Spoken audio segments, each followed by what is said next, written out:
Fanatec sort un nouveau volant, le Formula Steering Wheel V3. On l'a entre les mains depuis plusieurs semaines. Alors, s'agit-il d'une simple évolution ou d'une petite révolution? On va voir ensemble à travers ce test que les apparences sont parfois trompeuses parce que oui, il ressemble énormément à ce qu'était le 2.5, mais il y a pas mal de changements. On va revoir tout ça ensemble. C'est parti pour le test du Formula Steering Wheel V3.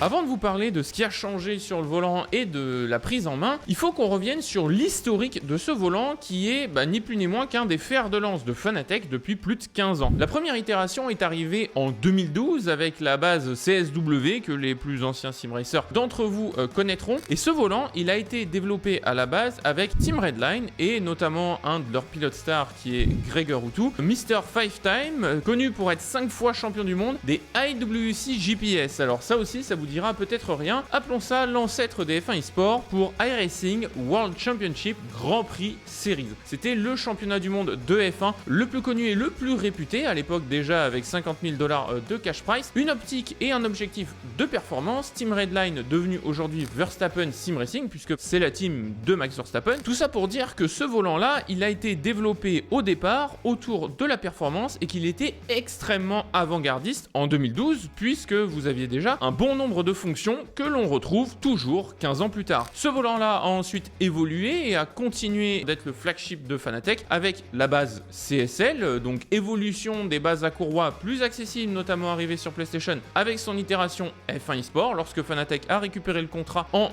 2018 à ce moment-là. Puis d'autres évolutions ont suivi jusqu'à la sortie des nouveaux Direct Drive, notamment le DD1 avec d'ailleurs l'intégration du module de palette Podium directement de base avec le DD1 et l'arrivée également à ce moment-là de l'ensemble des Rotary et des différents modes associés à ces Rotary que vous n'aviez pas jusqu'à la version de 2020. Depuis, on a connu plusieurs variations en termes de couleurs, des poignées ouvertes ou des poignées fermées. Pas de réelle nouveauté concrètement depuis l'itération de 2020 et surtout entre-temps Fanatec a été racheté par Corsair. On arrive donc sur ce Formula Steering Wheel V3 au premier volant issu de la marque et historique de Fanatec, repris et redesigné par Corsair. Et quand j'emploie le mot redesign, ce n'est pas un hasard, parce qu'on va voir qu'il y a pas mal de nouveautés, mais on n'est clairement pas sur une révolution, on est sur une évolution d'un produit qui est l'un des standards de la marque, qui est très apprécié des joueurs, que vous soyez sur console ou sur PC. Et on l'a testé justement dans ces deux conditions. Si vous souhaitez soutenir la chaîne et vous équiper avec ce Formula Steering Wheel V3, n'hésitez pas à consulter le premier lien disponible dans la description qui vous amènera directement vers le shop de Fanatec. C'est un lien d'affiliation, donc une petite commission nous est donnée lorsque vous achetez un produit. C'est gratuit pour vous et ça nous permet de rémunérer toutes les petites mains qui travaillent derrière la chaîne. Merci pour votre soutien et on passe tout de suite à la partie nouveauté de ce volant.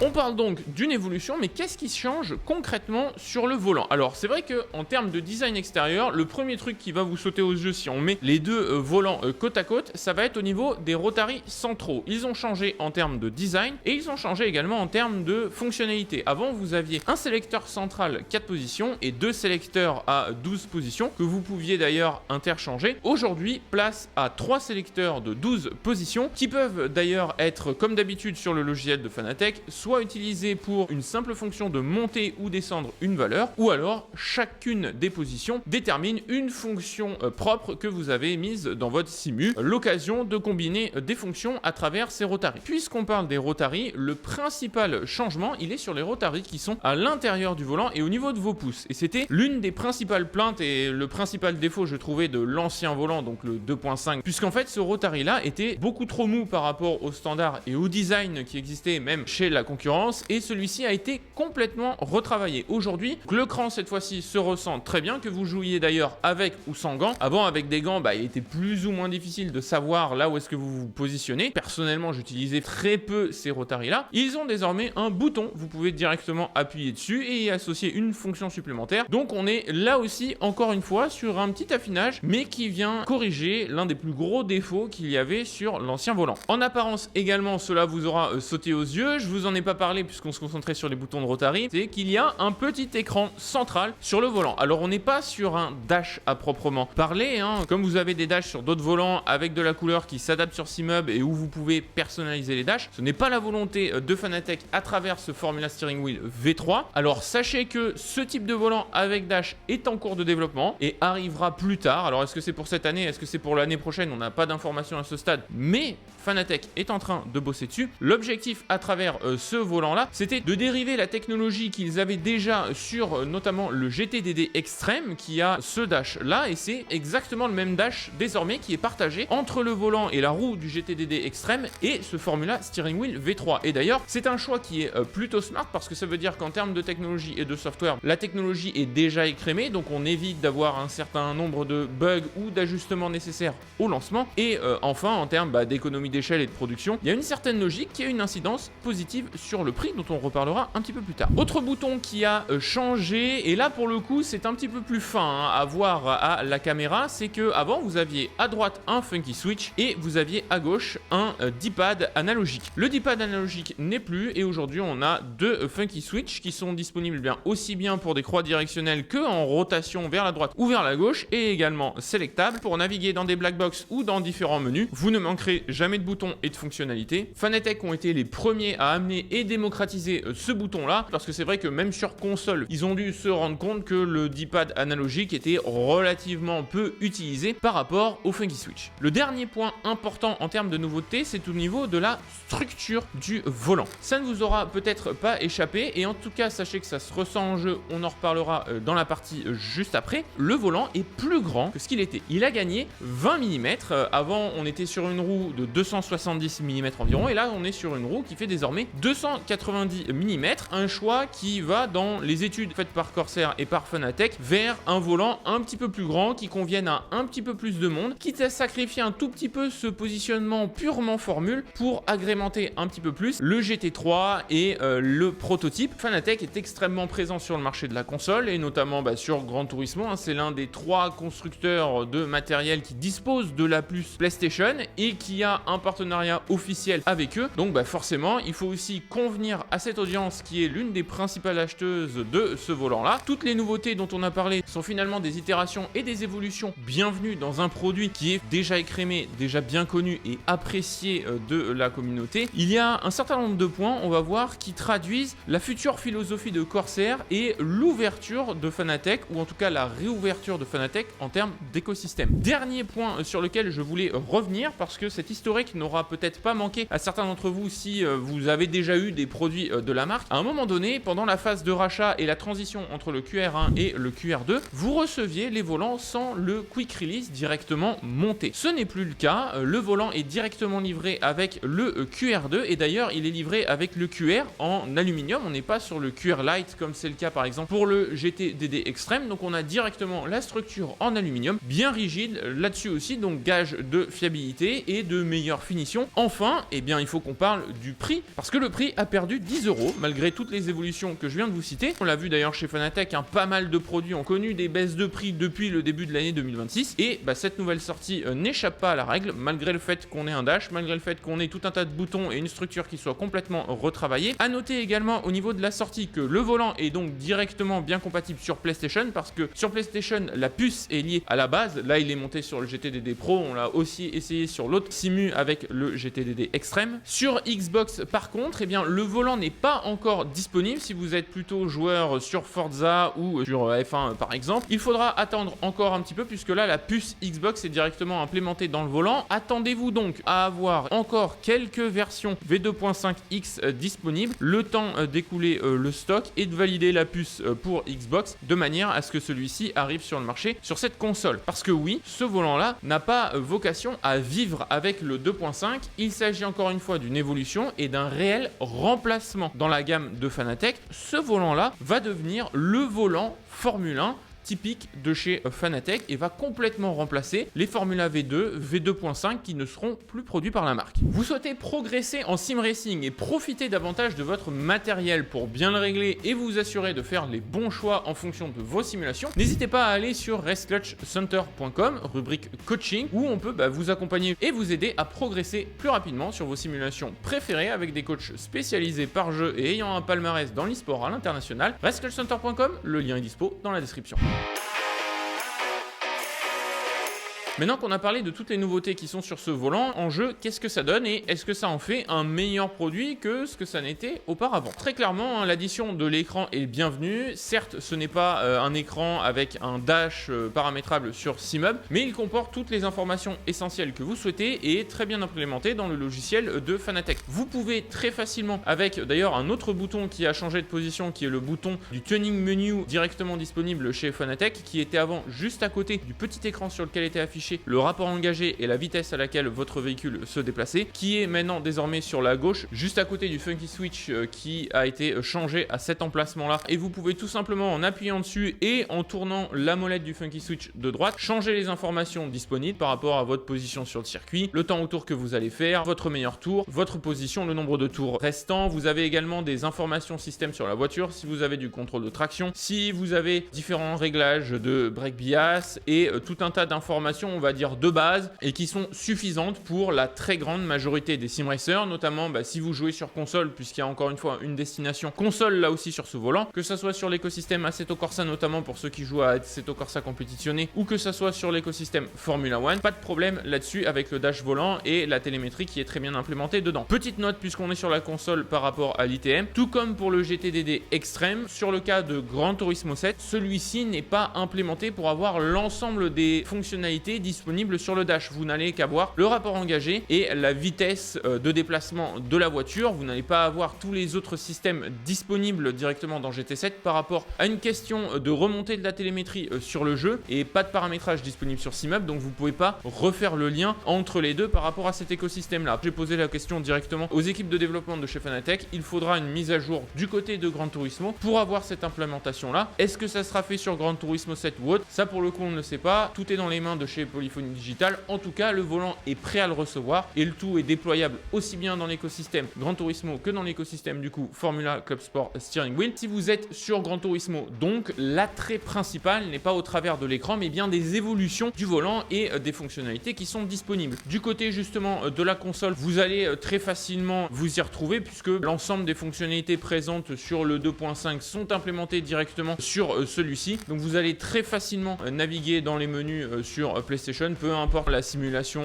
à laquelle vous jouez. Pareil sur PC d'ailleurs. L'ergonomie, vraiment sur ce volant-là, c'était l'un de ses points forts et ce pourquoi il a été énormément copié par beaucoup d'autres marques. Dans sa disposition et ses fonctionnalités, c'est assez normal qu'on n'ait pas un nombre de changements qui soit énorme par rapport à celui-ci et par rapport au public auquel il s'adresse. En gameplay toujours, la partie qui est notable et qui est assez sympa du fait d'avoir un petit écran qui est un petit peu plus large aussi, et là ça s'adresse davantage aux débutants puisque vous avez directement du coup dans le petit dash l'explication de chacun des réglages disponibles dans le logiciel de Fanatec qui sont directement implémentés dans votre volant. Autrement dit, même si vous êtes sur console, vous n'avez pas besoin d'aller sur PC ou de brancher votre volant sur PC. Si vous souhaitez derrière affiner votre réglage de force feedback pour votre base, vous avez directement l'ensemble des explications qui sont écrites sur le volant. Et ça, c'est vrai que c'est un petit truc en plus, mais qui simplifie l'ergonomie. Du côté des boutons et des rotaries, comme je le disais tout à l'heure, en gameplay, effectivement, on sent que c'est mieux. Pas de changement particulier par rapport à ce qu'est le 2.5. C'est vrai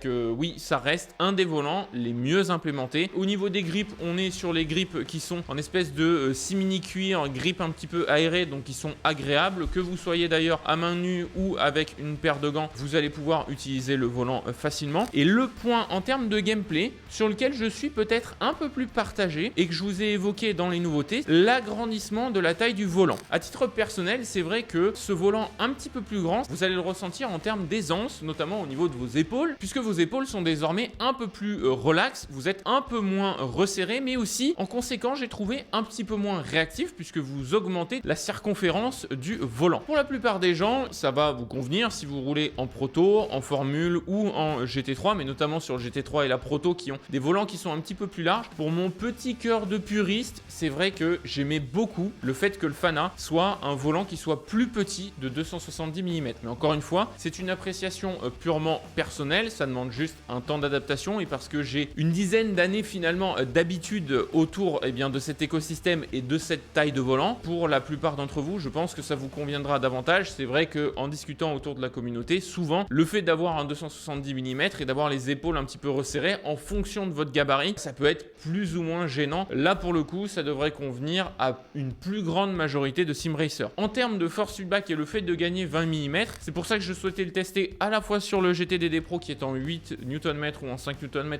et sur la version Club Sport qui est la version 15 Nm sur PlayStation. Pas réellement de changement dans le ressenti du force feedback. Oui, dans le détail et dans la finesse, peut-être en termes de réactivité du fait d'avoir un volant qui est un petit peu plus grand, je le ressens peut-être un chouille moins réactif, mais on est encore une fois vraiment dans le détail et c'est pas ce qui fera la différence ni en termes de temps autour, ni en termes du côté agréable du volant dans sa durée de vie et de votre appréciation du volant dans sa durée de vie. À noter enfin, côté gameplay, au niveau des LED, elles sont un tout petit peu plus hautes que ce qu'elles étaient avant sur le 2.5, ce qui fait qu'elles sont un tout petit peu mieux placées dans votre champ de vision. En termes d'implémentation, c'est plutôt une bonne chose. LED que vous pouvez changer et paramétrer à travers le logiciel de Fanatec. Et dans le logiciel de Fanatec d'ailleurs, en fonction de la télémétrie aussi, c'est vrai que je l'ai peu évoqué sur la partie gameplay, mais si vous roulez notamment sur iRacing, vous pouvez changer différents éléments et différentes configurations qui sont disponibles dans le logiciel. Donc les différents presets que vous allez avoir, je crois qu'il y en a 6 de mémoire au total dans le logiciel de chez Fanatec. Logiciel de chez Fanatec qui est désormais aussi disponible et traduit en français en partie, comme la majorité des logiciels de matériel de sim racing et les simulations comme par exemple iRacing qui a eu le français implémenté relativement récemment. Donc c'est pas non plus parfait, mais c'est un bon pas et si vous avez du mal avec l'anglais, là aussi pour le coup vous devriez vous y retrouver. Autre point côté gameplay, ça concerne les palettes du volant dont on a effectivement pas parlé dans les parties de nouveautés parce qu'elles n'ont pas changé et donc vous avez toujours que 2 palettes disponibles à l'arrière du volant. Ça se comprend et ça n'est pas du tout gênant sur console qui est la majorité pour le coup des ventes de Fanatec, mais c'est vrai que sur PC parfois avoir cet embrayage supplémentaire lorsque vous jouez à iRacing ou même à ACC, enfin à d'autres simulations un petit peu plus poussées, je pense à Le Mans Ultimate également, c'est vrai que d'avoir cette palette d'embrayage et d'avoir au moins des doubles palettes aurait été une évolution louable. C'est disponible en option chez Fanatec ou chez d'autres fournisseurs, c'est peut-être un petit bémol par rapport à ce qui peut se faire aujourd'hui, en tout cas une évolution qu'on aurait pu trouver peut-être appréciable, quitte à avoir peut-être un volant un tout petit peu plus cher plutôt que d'avoir les 10 € en moins. Ça, vous me direz ce que vous en pensez dans les commentaires. Vous savez donc désormais tout sur le volant, mais pas tout à fait parce qu'il y a encore un point qu'on n'a pas évoqué lors de nos échanges avec la marque. Il se situe autour des poignées du volant. Alors comme je vous le disais tout à l'heure, sur la prise en main, les poignées n'ont pas foncièrement changé, non plus en termes de matière, mais en réalité, celles-ci ont changé dans la conception globale du volant et vont être remplaçables. Ça veut dire que Fanatec prévoit des itérations avec des couleurs qui vont vous permettre de personnaliser davantage votre volant. C'est arrivé d'ailleurs sur leur site internet, tout comme le programme Refurbished, vous pouvez maintenant acheter des spare parts sur certains de vos volants, par exemple si vous aviez abîmé ou que vous souhaitiez changer un peu les couleurs ou le placement des anciens sélecteurs du 2.5, ils étaient disponibles sur le site. Et ça va arriver aussi avec ce Formula Steering Wheel V3. Et ça c'est plutôt louable parce que ça veut dire que du côté de la communauté des modeurs, vous allez pouvoir implémenter et voir d'autres solutions qui vont peut-être permettre de retrouver une circonférence un petit peu moins large au niveau du volant et des poignées, c'est peut-être quelque chose de possible. Et également en termes de design au niveau des couleurs. Ce n'est pas si anecdotique que ça parce que Fanatec tend à ouvrir en fait finalement tout court leur écosystème beaucoup plus à la communauté et avec d'autres produits disponibles. Au moment où sort le Formula Steering Wheel V3, sort également le nouveau hub Fanatec qui permet de rendre la base compatible avec différents volants pour beaucoup moins cher que le Podium Hub, 100 balles de moins littéralement, puisque le hub maintenant est disponible tout juste en dessous de 100 €, 99,95 et pour le coup c'est quelque chose de plutôt louable parce que c'est vrai que lorsque vous étiez chez Fanatec, pour avoir des possibilités d'évolution, amener amener d'autres volants ou implémenter du Fanatec sur d'autres écosystèmes, c'était quelque chose qui était plus compliqué et que Corsair cherche à réellement simplifier. C'est quelque chose de plutôt louable et quelque chose qui va continuer de s'implémenter au fur et à mesure des nouveaux produits qui vont arriver chez Fanatec, comme par exemple les podium pédales qui vont arriver prochainement. Dernier point qui n'est pas anecdotique sur l'évolution de ce volant et de cet écosystème, la F1 et Fanatec ont renouvelé leur agreement de manière à ce que Fanatec puisse fournir des produits officiels estampillés Formula One. On l'a déjà vu avec le 2.5, il était sorti des éditions limitées, notamment une édition limitée Red Bull lorsqu'ils ont gagné le championnat du monde des F1 eSport, donc peut-être qu'on pourrait revoir des éditions limitées aux couleurs de différentes écuries de Formule 1, peut-être des répliques même, puisqu'on a évoqué ça un petit peu plus tôt en vidéo, que des volants avec un dash et un display plus habituel paramétrable sur 6 meubles est en cours de développement, donc peut-être qu'il y a de la réplique côté Formule 1. Attention, ne prenez pas ça comme une annonce, mais bien comme une hypothèse basée sur ces informations-là, qui sont quand même plutôt plausibles quand on voit également la politique de Corsair chez Fanatec entre l'écoulement des anciennes gammes, le renouvellement de certaines, les nouveaux produits et désormais l'évolution de produits best-sellers chez Fanatec sous la direction de Corsair. Je pense personnellement que ce volant conviendra à beaucoup de monde de l'écosystème Fanatec et notamment pas mal de gens qui sont sur console mais aussi sur PC. Ça va encore une fois dans cette continuité, dans cette montée en gamme de chez Fanatec, une montée en gamme qui n'est pas forcément d'ailleurs synonyme de montée en prix. Si vous souhaitez vous fournir ce volant, le lien est disponible dans la description. Maintenant que vous avez peut-être choisi votre volant, si vous souhaitez progresser sur Gran Turismo 7, je vous conseille la vidéo qui va s'afficher juste là, ou sinon celle sur iRacing qui va s'afficher juste ici.